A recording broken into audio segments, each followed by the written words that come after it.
Welcome to the My Raggedy Herbs podcast. This podcast is for truth seekers, homesteaders, homemakers, and medicine makers who are eager to roll up their sleeves and learn how to make their relationship with God, their family, and their home their first priority.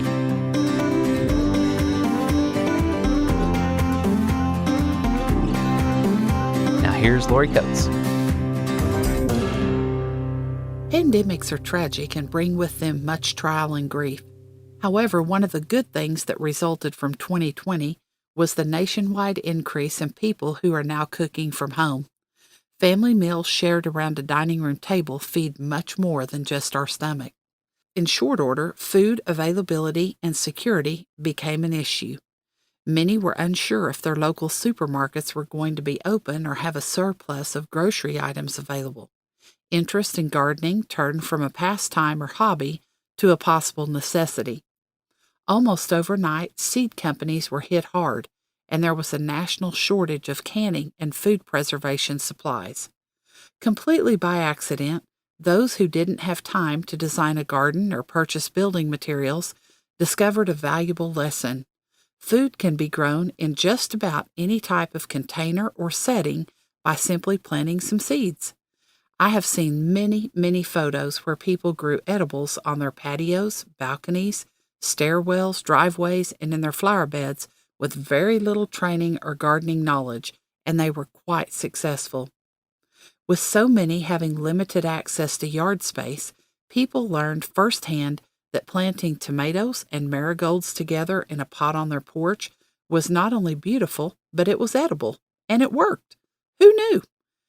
Horticultural segregation of edibles and ornamentals is completely unnecessary. Your flowers and food can grow together, and you get to enjoy the best of both worlds. This idea has revolutionized the thinking of many. Instead of landscaping, people are now foodscaping. Foodscaping sets the dial somewhere between landscaping and farming. It makes allowances for those who want and need to enjoy beautiful outdoor living spaces that are filled with ornamentals and those who desire fresh, homegrown food. It's a creative way to garden, and it can be done on a skinny budget or become quite elaborate and a strategic work of art. With spring right around the corner, let me suggest that you consider doing some foodscaping of your own.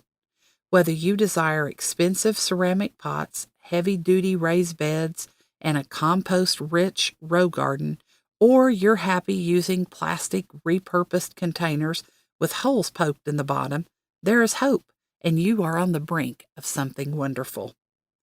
In Ecclesiastes 11:6, we read, "Sow your seed in the morning, and do not be idle in the evening, for you do not know whether one or the other will succeed, or whether both of them alike will be good."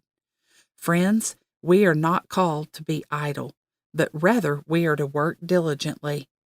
I've always said that the worst time to plan for an emergency is when you're in the middle of one.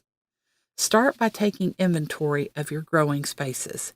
If you own or rent your home, odds are you have plenty of unused areas that could be used for growing that you just haven't considered. Seek inspiration. You don't have to reinvent the wheel. There are so many gardeners posting pictures of their work.